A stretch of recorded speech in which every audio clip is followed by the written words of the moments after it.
하나님 말씀은 창세기 21장 22절로 34절 끝절까지 되겠습니다. 오늘 밤에는 기도에 앞서서 그랄 땅에서의 아브라함 그런 제목으로 말씀을 잠시 나누겠습니다. 아브라함이 이삭을 얻은 후에 하나님은 아브라함에게 복을 주셨습니다. 아브라함은 헤브론 산지에서 한동안 거하다가 이제는 좀 낮은 지대로 이주를 했어요. 우선 창세기 20장 1절에 보면 아브라함이 거기서 남방으로 이사하여 가데스와 술 사이 그랄에 우거하며 라고 했습니다. 이곳이 바로 그랄 땅이었는데요.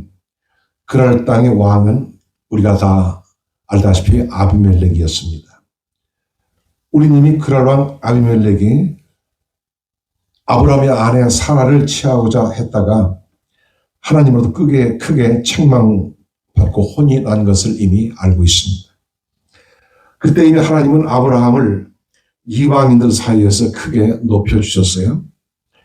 하나님은 아브라함을 선지자라고 말씀하셨고 그 아브라함이 아비멜렉의 집에 임한 심각한 병을 위해서 기도할 때에 하나님은 아브라함의 기도를 들어주셨습니다. 그래서 아비멜렉의 집에 내리셨던 그 무서운 징계가 풀리고 이제 아비멜렉의 집에 닫혔던 태가 다 열리게 됐습니다.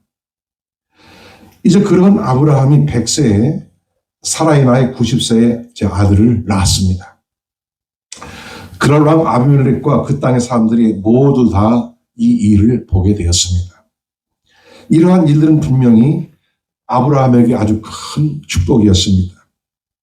첫째는 그랄 땅에서 아브라함은 아비멜렉과 더불어서 평화의 언약을 체결했습니다. 이 언약의 체결은 아브라함이 먼저 한 것이 아니라 아비멜렉이 먼저 아브라함에게 손을 내밀었습니다. 22절에 때에 아비멜렉과 그 군대 장관 비골이 아브라함에게 말하여 가로되 내가 무슨 일을 하든지 하나님이 너와 함께 계시도다. 그러면서 그대와 나 사이의 언약을 체결하여 우리와 우리 후손이 모두 잘 지내자고 하는 일종의 평화 조약을 맺자고 하는 것입니다. 아브라함은 현재 아비멜렉의 땅에 우거하고 있는데 아비멜렉이 볼 때 지난번 사라의 일뿐만 아니라 모든 일에 하나님이 아브라함과 함께 하심을 보았습니다. 아비멜렉은 이러한 아브라함과 앞으로 잘 지내는 것이 좋겠다 이렇게 판단을 한 것입니다. 이러한 아브라함은 축복의 아버지로서 이미 창세기 12장 3절에 말씀했어요. 너를 축복한 자에게는 내가 복을 내리고 너를 저주한 자에게는 내가 저주하리니 땅의 모든 족속이 너를 인하여 복을 얻을 것이니라 이렇게 말씀했습니다. 진실로 오늘 우리들을 또 하나님이 늘 함께 하시고 또 축복하시는 것을 우리 주변의 사람들이 다 볼 수 있게 되기를 주님의 이름으로 축원합니다. 하나님이 아브라함과 함께 하시는 것을 본 아비멜렉은 앞으로 자손 대대로 아브라함과는 잘 지내야 되겠다 이렇게 마음을 먹은 것입니다. 그래서 23절에 그런즉 너는 나와 내 아들들과 내 손자들의 거짓되이 행치 않기를 이제 여기서 하나님을 가리켜 내게 맹세하라. 내가 네게 후대한 대로 너도 나와 너희 머무는 이 땅에 행할 것이니라. 사실 아비멜렉은 사라가 아브라함의 아내인지 몰라서 취하려 했던 것 말고는 아브라함에게 상당한 호의를 베풀었습니다. 사라에게 그릇된 마음을 가졌던 것에 대해서 은 1000개로 속죄하고 많은 가축과 노비를 주고 또 그날 땅에서 마음 놓고 살도록 배려했습니다. 이러한 아비멜렉이 먼저 화친의 그 조약을 언약을 요청하니까 아브라함은 선뜻 그의 손을 잡았습니다. 고마운 일이죠. 아브라함의 배경은 아무것도 없습니다. 그러나 만왕의 왕이신 여호와 하나님이 아브라함의 배경이었습니다. 그리고 아브라함은 당당하게 아비멜렉에게 그의 종들의 피행을 말했어요. 오늘 본 말씀 보면 아브라함의 우물을 아비멜렉의 종들이 강제로 빼앗은 것 같습니다. 아비멜렉은 그런 사실을 잘 몰랐던 것 같아요. 그 당시 우물은 매우 중요했습니다. 그때 우물은 매우 중요한 한 집안의 자산이었습니다. 중동 지역에는 물이 귀하고 특히 목축업을 하는 사람들에게는 우물은 너무나 중요했습니다. 왜? 사람만 아니라 짐승도 다 물을 마셔야 하니까요. 옛날만 아니라 오늘날도 중동 지역은 물이 참 귀합니다. 1967년 3차 중동 전쟁이 일어났는데 일반의 예상을 깨고 이스라엘은 단 6일 만에 이집트와 시리아 등 아랍연합군을 격파하고 대승했습니다. 이를 일컬어서 6.1 전쟁이라고 그렇게 말합니다. 이 6.1 전쟁에서 이스라엘은 이집트 땅인 시나이 반도와 시리아 땅인 골란 고원을 빼앗았습니다. 그런데 전쟁이 다 끝나고 평화협정이 맺어지면서 시나이 반도는 다시 이집트에게 반환되었어요. 그러나 골란 고원은 이스라엘 끝까지 시리아에 내주지 않았습니다. 그 이유는 두 가지인데, 하나는 골란 고원이 너무나 중요한 전략적 요충지이기 때문입니다. 골란 고원은 해발 평균 2,000m의 고지대입니다. 거기서 북쪽에 있는 시리아를 다 내려다볼 수 있고 남쪽에 있는 이스라엘을 다 내려다볼 수가 있어요. 그러니까 전략적으로 매우 중요한 것이라 이스라엘이 절대 내주지 않았습니다. 두 번째 이유가 큰 이유인데요. 그건 뭐냐면은 갈릴리 호수가 바로 골란 고원 밑에 있습니다. 그 갈릴리 호수를 보호하기 위해서 이 골란 고원을 내주지 않습니다. 시리아는 종종 갈릴리 호수를 공격해서 물을 사용하지 못하게 하겠다고 엄포를 놨습니다. 실제로 6.1 전쟁 때도 그렇게 공언했습니다. 그러니까 이 갈릴리 호수가 만약에 망가지거나 뺏기게 되면 보통 문제가 아닙니다. 현재 갈릴리 호수는 이스라엘이 사용하는 물의 60%를 공급하고 있는데요. 과연 갈릴리 호수는 이스라엘에게 생명줄과 같은 것입니다. 현재도. 나는 전에 이스라엘을 방문했을 때 골란 고원도 갈 수가 있었어요. 그때도 경계가 상당히 삼엄했습니다. 그 후 2019년 3월 25일 미국의 도널드 트럼프 대통령께서는 골란 고원을 아예 이스라엘 땅으로 인정을 했습니다. 이스라엘로서는 참으로 기쁘고 정말로 놀라운 발표였습니다. 그러나 시리아에게 있어서는 이것은 너무나도 참담하고 참 충격적인 그런 발표였죠. 이렇게 중동은 옛날이나 지금이나 물 때문에 언제나 싸움을 한 곳이에요. 물이 귀한 땅에서 물 근원을 찾고 우물을 파서 식수만 아니라 많은 가축대를 먹이는 일은 매우 큰 일이고 중요한 일이었습니다. 그런데 아비멜렉의 종들이 그 아브라함의 우물을 늑하는 데 대해서 아브라함이 아비멜렉에 항의할 때 아비멜렉은 아브라함의 말을 무겁게 받아들였습니다. 이것은 아브라함과 평화조약을 맺고자 하는 아비멜렉의 진정성을 보이는 것입니다. 아무튼 아비멜렉이 군대장관 비볼과 함께 아브라함과 평화조약을 맺으려는 것은 아브라함이 그만큼 힘이 있었기 때문이에요. 오늘날 세계의 많은 나라들이 어떻게든지 미국과 동맹을 맺으려고 하는 것은 미국이 힘이 있기 때문입니다. 미국이 뭐 종이 호랑이니 어쩌니 하지만 그러나 미국이 힘을 쓰지 않아서 그렇지 미국은 엄청난 힘을 가지고 있습니다. 그러면 아브라함은 왜 힘이 있었습니까? 22절 말씀과 같이 아브라함이 무슨 일을 하든지 하나님이 함께 하시는 것을 보았기 때문입니다. 하나님이 함께 하시면 힘이 있어요. 하나님이 함께 하시면 두려운 사람입니다. 마귀가 누구를 두려워합니까? 주님이 함께하는 사람인데 그때 불신자 눈에도 그렇게 보인 것입니다.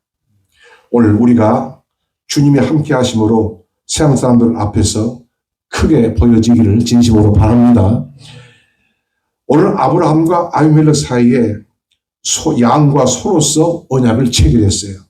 그리고 아브라함은 별도로 어린 양 7을 따로 아비멜렉에게 주었는데 이는 그 우물을 아브라함의 우물이라고 하는 확실한 증표로 삼기 위함이었습니다. 7은 완전수로서 이 우물은 이제 앞으로 더 이상 이 일을 달 수 없는 영원히 아브라함의 우물이라고 하는 그런 뜻입니다. 이렇게 아브라함은 훗날에도 문제가 없도록 이렇게 확실히 매듭을 지었습니다. 우리는 공권을 좋아해서도 안 되고 아브라함처럼 우리가 줄 것은 주고 이렇게 계산을 분명히 해야 합니다. 30절에 두 사람이 거기서 서로 맹세했으므로 그곳을 부엘세바라 하였더라. 이러므로 부엘세바는 맹세의 우물이라고 하는 뜻인데 현재 부엘세바는 이스라엘 남쪽 지금 전쟁 일어나고 있는 가자 지구 근방에 있습니다. 나는 전 이스라엘 갔을 때 역시 부엘세바에도 가봤는데요. 아브라함의 맹세 우물이 있던 곳, 그가 노년에 이삭과 함께 살던 바로 그 지역입니다. 지금 그곳은 아주 고즈넉하고 농사를 짓는 지역입니다. 사람들이 많지 않고 조용하고 편안한 한적한 그런 지역입니다. 아무튼 우리 믿음의 조상도 이렇게 타지에 와 살 때 하나님이 함께 하셨고 또한 그 땅에서 축복을 많이 받았습니다. 그 땅 사람들 결코 무시할 수 없는 큰 사람이 되었기 때문이에요. 우리도 주님이 함께 하시는 사람이 되고 우리의 일들이 형통하게 되기를 진심으로 바랍니다. 그리고 평화롭게 항상 지내기를 힘써야 되겠어요. 사도 바울은 할 수 있거든 모든 사람과 평화하라. 지난번에도 제가 말씀을 드린 다시 한번 말씀을 드립니다. 또 시편 34편 11월 14일 다윗은 말합니다. 생명을 사모하고 장수하여 복받기로 원하는 사람이 누구냐. 내 혀를 악에서 거하며 내 입술을 괴사한 말에서 금할지어다. 악을 버리고 선을 행하며 화평을 찾아 따를지어다. 이렇게 말씀하고 있습니다. 그날 땅에서 아브라함은 아비멜렉과 더불어 평화의 언약을 체결했어요. 우리 성도들은 먼저 그리스도 안에서 항상 하나님과의 평화를 먼저 이루어 살아야 되겠습니다.